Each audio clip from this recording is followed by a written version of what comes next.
सांगली लोकसभा मतदारसंघ राज्यातला एक चर्चेतला मतदारसंघ. महाविकास आघाडीमुळे तो जास्तच चर्चेत आला. काँग्रेसचा परंपरागत मतदारसंघ मागच्या 2 मध्ये भाजपनं आपल्या ताब्यात घेतला. यावेळी महाविकास आघाडीत काँग्रेसनं इथं दावा केला होता, पण उद्धव ठाकरेंच्या शिवसेनेनं परस्पर उमेदवार जाहीर केला आणि इथले काँग्रेसचे नेते विशाल पाटील यांनी बंडखोरी केली.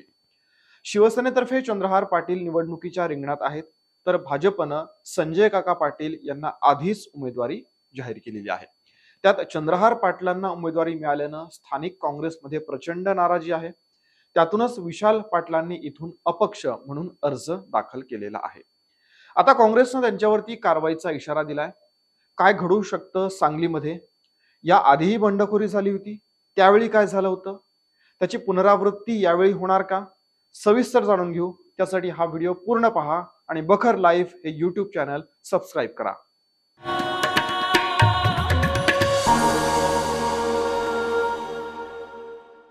सांगलीत जी शक्यता होती, अखेर तसंच घडलं.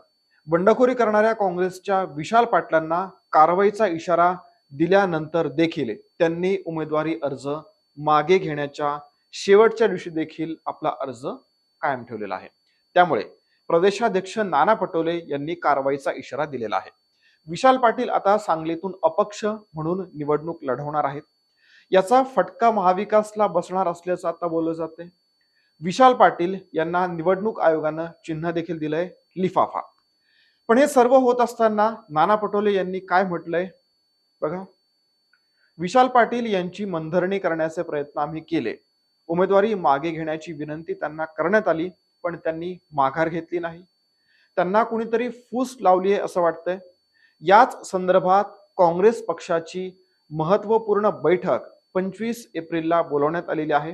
त्यानंतर विशाल पाटील यांच्यावर काय कारवाई करायची त्याचं स्वरूप स्पष्ट होईल असं काँग्रेसचे प्रदेशाध्यक्ष नाना पटोले म्हणालेले आहेत. त्यांनी इशारा दिलाय. आपला उमेदवारी अर्ज दाखल केल्यानंतर आयोगाकडून चिन्ह मिळाल्यानंतर विशाल पाटील यांनी आनंद व्यक्त केलेला आहे. ते म्हणालेत की हा लढा जनतेचा आहे, त्यामुळे माघार घेण्याचा प्रश्नच नाहीये. तो काही पर्याय होऊ शकत नाहीये. काँग्रेसचं नेतृत्व गेली 90-95 वर्ष पक्षासाठी राबणाऱ्या जिल्ह्याला न्याय देतील अशी अपेक्षा होती, पण शेवटपर्यंत मला एबी फॉर्म मिळालाच नाही. मात्र मला आशा होती की महाविकास आघाडीकडून उमेदवारी जाहीर झालेल्या उमेदवाराला सर्व वस्तुस्थिती समजावून सांगत त्यांना माघार घ्यायला लावली जाईल. तसंच आपल्यालाच महाविकास आघाडी पुरस्कृत उमेदवार जाहीर केलं जाईल. मात्र अशी आशा देखील आता फोल ठरलेली आहे. त्यामुळे निवडणुकीला सामोरं जाणार अशी प्रतिक्रिया विशाल पाटील यांनी दिलेली आहे.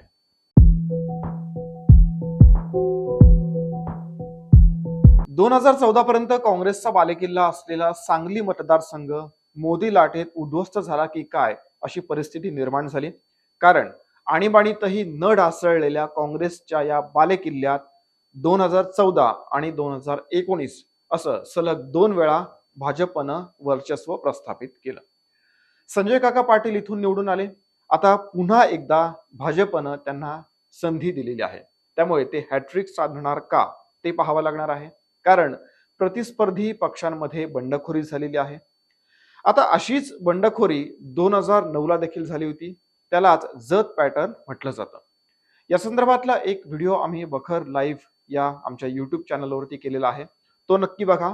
शिवाय सांगली मतदारसंघाविषयीची सविस्तर माहिती असणारा व्हिडिओ देखील तुम्हाला बखर लाईव्ह वर पाहायला मिळणार आहे. सांगली मतदारसंघात 2009 ची पुनरावृत्ती होणार का याची उत्सुकता आहे. सांगली विधानसभेची जागा न मिळाल्यानं त्यावेळी बंडखोरी झाली होती. संपूर्ण तालुका काँग्रेस बरखास्त करून सर्व जणांनी तत्कालीन भाजप उमेदवार प्रकाश शेंडगे यांना पाठिंबा दिला होता. काँग्रेसच्या याच भूमिकेचा फायदा शेंडगे यांना झाला आणि ते त्यावेळची विधानसभा निवडणूक जिंकले. आता यावेळी लोकसभा निवडणूक आहे.